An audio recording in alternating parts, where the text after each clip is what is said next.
आपने कह दिया तो और ताकत से लड़ूंगा।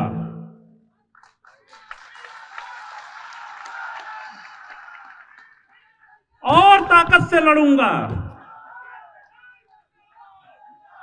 सुनिए, बैठ जाइए, बैठ जाइए, बैठ जाइए, बैठ जाइए, बैठ जाइए। मैं षड्यंत्रों से डरने वाला नहीं हूं। मैं तो खुली किताब हूं। मैंने कह दिया सीबीआई से जांच कराइए। डरते क्यों हैं? कराइए। मेरे हर कार्य की सीबीआई से जांच कराइए। पर अखबार में 1700 करोड़ रुपया का दुरुपयोग करके, सूचना विभाग का उपयोग करके अखबारों में किसी भी राजनीतिक आदमी का मान मर्दन मत करिए, नहीं ईंट का जवाब पत्थर से दूंगा।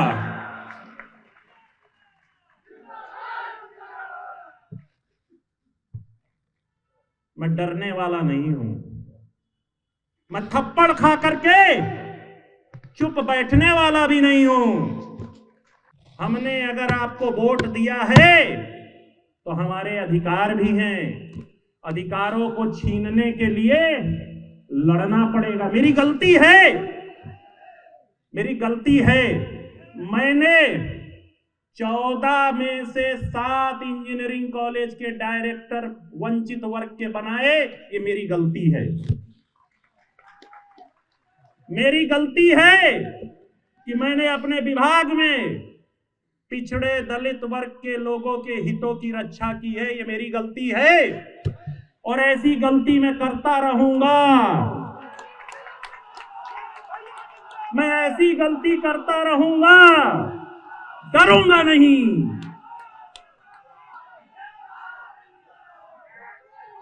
मुझे डरना चाहिए? डरना चाहिए? नहीं डरूंगा, डरूंगा नहीं। डराइए, कितना डराएंगे आप? आपके पास अगर तंत्र है तो मेरे पास जनतंत्र है। और लड़ाई में हमेशा कौन जीतता है? कौन जीतता है?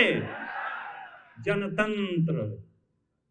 तो जब जनतंत्र आपके साथ है तो तंत्र से डरने की कोई जरूरत नहीं है। मैं तो पूछना चाहता हूं, एक धरना मास्टर है, 2 जुलाई हुई तो धरना, 17 अक्टूबर हुआ तो धरना। हमारे मीडिया के कुछ साथी हैं, इनको एक आइटम चाहिए और वो आइटम मिल जाता है। आशीष पटेल की सही बात नहीं छापते क्योंकि दबाव बहुत है। 1700 करोड़ का दबाव है। 1700 करोड़ रुपया का दबाव है। मैं तो भिखारी आदमी। मैंने तो यह भी कहा कि मैं और मेरी पत्नी भारत सरकार में मंत्री हैं। 2012 में पहली बार विधायक बनी थी और अभी वो भारत सरकार में मंत्री हैं। उनकी भी संपत्ति की जांच करा ली जाए, मेरी भी संपत्ति की जांच करा ली जाए। कितनी संपत्ति बढ़ी, सब पीएमओ की वेबसाइट पर चपका हुआ है, उसको कोई नहीं निकालता। कहां चपका है? प्रधानमंत्री जी की वेबसाइट पर। उसके बारे में कोई बात नहीं करता।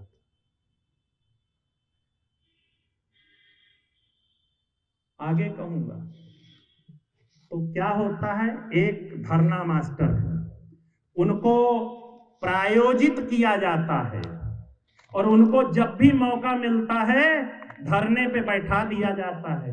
मैं तो एसटीएफ के उन अधिकारियों के बारे में जानना चाहता हूं जिस विधानसभा में परिंदा भी पर नहीं मार सकता, उस विधानसभा में विधानसभा बंद होने के बाद एसटीएफ के किस अधिकारी ने 2 लोगों को उनके साथ धरने पर बैठने के लिए भेजा है? मेरे मीडिया के साथी पता कर ले तो दूध का दूध पानी का पानी हो जाएगा।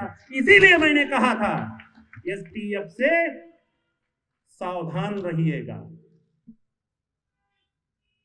सारे षड्यंत्र की रचयिता कौन है? कौन है? मैंने नाम बता दिया आपको, लेकिन मैं एसटीएफ को भी बता देना चाहता हूं। तुम्हारा नाम स्पेशल टास्क फोर्स है ना, तो मेरा नाम आशीष पटेल है। तुम पैर पे गोली मारते हो ना, औकात हो तो सीने पे मेरे गोली मार के दिखाओ।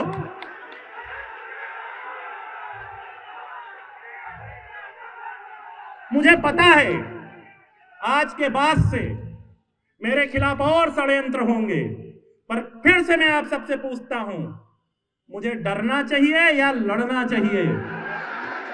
बोलिए, डरना चाहिए या? तो लड़ूंगा, लड़ूंगा, डरूंगा नहीं। आप लोग बैठ जाएं, बैठ जाएं। आप डरा करके 69,000 की भर्ती के विषय को दबा नहीं सकते हैं। वो विषय तो उठता रहा है और उठता रहना चाहिए या नहीं?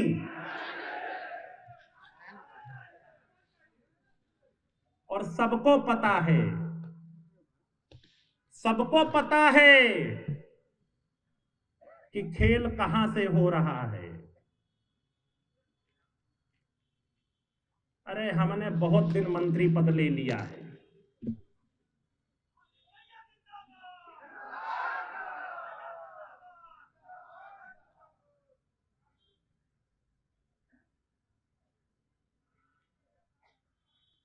मेरी बात से सहमत है ना? लड़ने के लिए सहमत है ना? बैठ जाओ, बैठ जाओ, बैठ जाओ। अरे बस बस, अभी बैठो बैठो।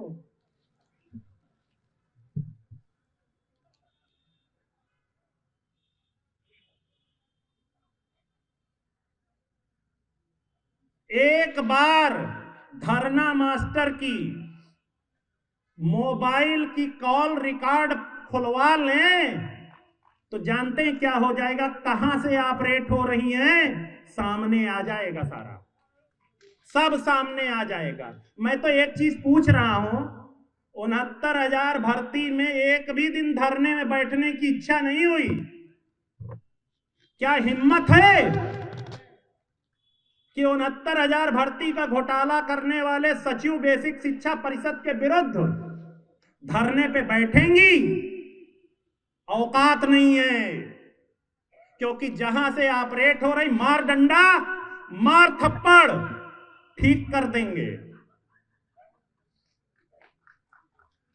करेंगे कि नहीं ठीक? पर मैं थप्पड़ खा करके चुप रहने वालों में से नहीं हूं। और मैं आप सब कार्यकर्ताओं से एक अपील भी कर रहा हूं, मेरी सुरक्षा आप लोग दीजिए, मेरी सुरक्षा आप लोग दीजिए।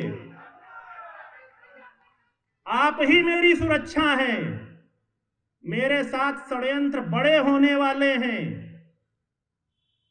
आज के बाद से जो मैंने सच बोल दिया है तो अरे हमारी राष्ट्रीय अध्यक्ष जी को तो केंद्र सरकार ने पूरी तरह पैक कर रखा है। उनके पास भारत सरकार की सुरक्षा है, पर मैं तो आपके भरोसे हूं।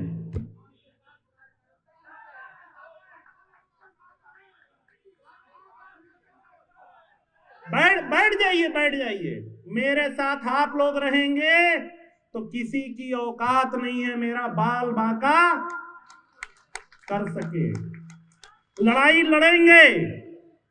69,000 भर्ती का विषय हम छोड़ेंगे नहीं। आप बैठ जाएं। मेरा सिर्फ इतना कहना है कि जो डर गया बोलो तेजी से, जो डर गया वो,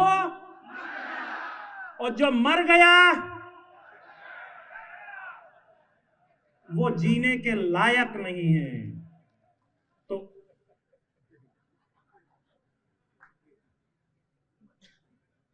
क्यों सुनीता जी, अनीता जी, अरे मैं तो कहना चाहूंगा, अरे 12 का चुनाव याद करिए मैडम, जब हमने इतने बड़े व्यक्ति से लड़ लिया, उस समय तो हमारे पास पुलिस का डंडा भी नहीं था। अब तो एक मरा हुआ डंडा, ऐसी कार्बाइन वाली सुरक्षा मुझे मिली है कि उसकी गोली चलेगी ही नहीं। उस समय तो हम डंडे पे लड़े थे और रोहनिया हरा करके आए थे, याद है या नहीं याद है? तो जब उस समय नहीं डरे तो आज किस बात का डर है? लड़ेंगे और ताकत से लड़ेंगे। और याद दिला दूं मैं आपको, षड्यंत्र करेंगे हम, आपके साथ ताकत से खड़े हैं, लेकिन षड्यंत्र करेंगे तो हम उसका जवाब जरूर देंगे। देना चाहिए या नहीं?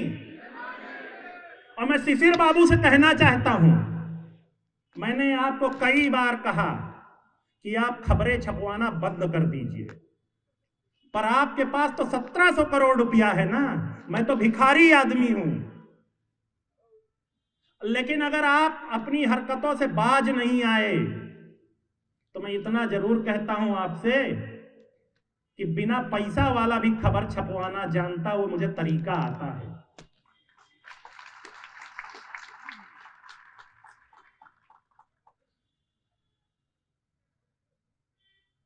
अभी तो मैं अपनी मर्यादा में हूं। मर्यादा के आगे की भी एक लाइन है, आप मर्यादा डांकेंगे तो मैं भी मर्यादा भूल जाऊंगा। मैं तो भिखारी आदमी हूं, मेरे बारे में मेरे विभाग के लोग भी जानते हैं, मेरे कार्यकर्ता भी जानते हैं कि डांटता बड़ा तेज है, लेकिन रात के 2 बजे भी किसी को जरूरत है तो ये एक टांग पे, तो ऐसे भिखारी आदमी से कोई लड़ नहीं पाता जो खुद भिखमंगा है। क्यों भाई वाल्मीकि जी, लड़ना है ना?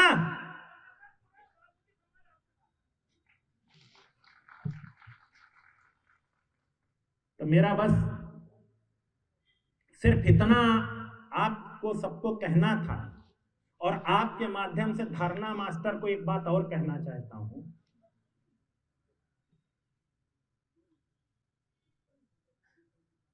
वो बड़ा परेशान है कि बीजेपी कैसे ज्वाइन कर लें। ये रास्ता बन रहा है। मैं तो सिर्फ इतना कहूंगा ना कि जो चैनल आपने इस्तेमाल किया है वो चैनल गलत है।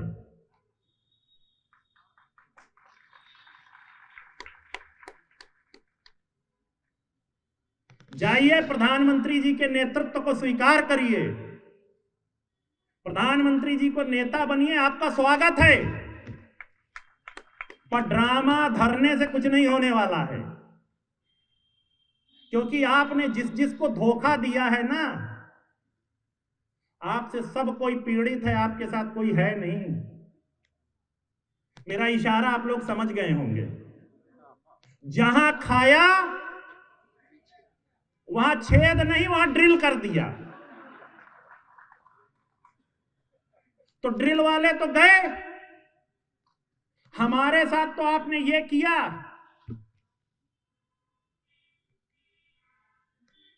कि हमारे, मेरी तो कुछ है ही नहीं है, हमारी नेता की संपत्ति आप ले गई।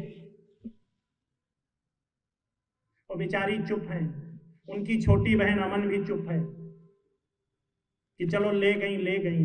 लेकिन अब आप धरना करके ड्रामा भी कर रही, तो आपका पोल तो खोलना ही पड़ेगा। 6 साल हो गए हैं, छोटी बहन अमन ने 420 का मुकदमा दर्ज किया और सरकार उनको बचा रही है तब से। तब आप समझ गए होंगे कि धरना मास्टर कहां से ऑपरेट हो रही है। कुछ और बताने की जरूरत है क्यों भाई? 6 साल में एक केंद्रीय मंत्री और उनकी सगी बहन ने कंप्लेंट किया है, आज तक उसमें एक तो सड़ा हुआ आदमी पे भी उस पर कुछ काम हो जाता है। एक केंद्रीय मंत्री के शिकायत पर आज तक 2 लाइन जांच नहीं हुई। ये है हमारी, तो धरना नहीं देंगी। और मैं तो ये फिर पूछना चाहता हूं, एसटीएफ का वो कौन सा अधिकारी था जिसने विधानसभा परिसर में, जिसमें सिर्फ विधायक जा सकता है, रात के 2 आदमी को साथ में धरने पे बैठने के लिए भेजता है। और एक बात और कहूं, उत्तर प्रदेश के एक बड़े व्यक्ति उनको रात में इस प्रायोजित धरने को उठाने भी जाते हैं। साला माफ करिएगा, मतलब इतना महत्वपूर्ण तो मैं भी नहीं हूं कैबिनेट मंत्री हो करके। मैं भी बैठूं तो धरने पे उठाने नहीं जाएगा, कोई नहीं उठाने जाएगा। पर इतना महत्वपूर्ण व्यक्ति रात में धरने पे उठाने जाएगा, तो इससे बड़ा प्रायोजन का कोई प्रूफ है? इससे बड़ा कोई प्रूफ है प्रायोजित होने का? और आप लोग उनके ड्रामे पे आप लोग परेशान होकर मुझको फोन करते हैं। अरे मैं तो 6 साल से धरना और सब जानता हूं। तो आज के बाद से इस विषय पे बात करने की जरूरत है। मीडिया के साथियों को खूब छापो, उनका खूब छापो, लेकिन मुझसे ना पूछा करो। हेमंत भैया कहां गए? हेमंत भैया मुझसे ना पूछा करो। मैंने आज सब कुछ खोल के बता दिया, कुछ बचा नहीं है। और कुछ पूछना है? बचा नहीं कुछ अब। क्यों? तो धरना कहां से प्रायोजित है, कहां से करना है? जितनी चाबी भरी राम ने उतना चला खिलौना। यही बात है ना? जितनी चाबी भरी राम ने उतना चला खिलौना। अब आगे, इसके आगे मुझे नहीं आता।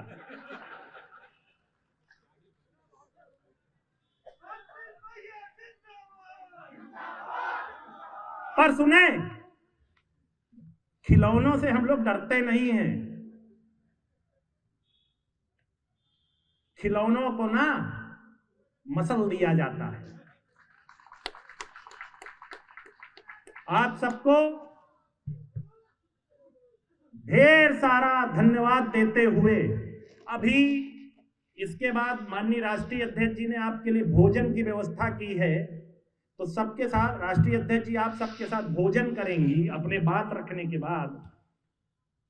और मैं तो सिर्फ इतना कहूंगा कि हमारे नेता माननीय प्रधानमंत्री जी और माननीय गृह मंत्री जी के नेतृत्व में 2014 में हमने एनडीए का पहला हिस्सा बना था उत्तर प्रदेश में, और तब से हम एनडीए के अटूट हिस्से के रूप में हैं। और माननीय प्रधानमंत्री जी और माननीय गृह मंत्री जी के नेतृत्व में जब तक वो दलितों, पिछड़ों, वंचितों के हितों की बात हमारी नेता के कहने पर मानते रहेंगे, तब तक हम उनके साथ मजबूती से खड़े रहेंगे। और देखिए, प्रधानमंत्री जी के बारे में मैं एक बात कहना चाहूंगा, वो सिर्फ भाषण नहीं देते हैं। केंद्रीय विद्यालय में, नवोदय विद्यालय में, सैनिक स्कूल में, नीट की परीक्षा में, ओबीसी आयोग को संवैधानिक दर्जा देने में और क्रीमी लेयर की लिमिट बढ़ाने में जब भी ने हमारी नेता ने कोई ऐसा विषय रखा है तो प्रधानमंत्री जी ने उस पर त्वरित निर्णय लिया है। हम प्रधानमंत्री जी को और माननीय गृह मंत्री जी को उनके इस तेजी के लिए और इस सकारात्मक निर्णय के लिए पूरे अपना दल परिवार की ओर से हृदय से आभार व्यक्त करते हैं। और फिर मैं लास्ट में कहूंगा, खिलौनों से डरना नहीं है, लड़ना है, लड़ना है, लड़ना है। अगर लड़ने के लिए तैयार हो तो फिर से खड़े होकर एक बार जोर से बोलिए, लड़ना है ना? लड़ेंगे, डरेंगे नहीं, दबेंगे नहीं, और थप्पड़ का जवाब थप्पड़ से देंगे। बहुत बहुत धन्यवाद। जय भीम, जय सरदार, नमो बुद्धाय, जय अपना दल। बहुत बहुत आभार।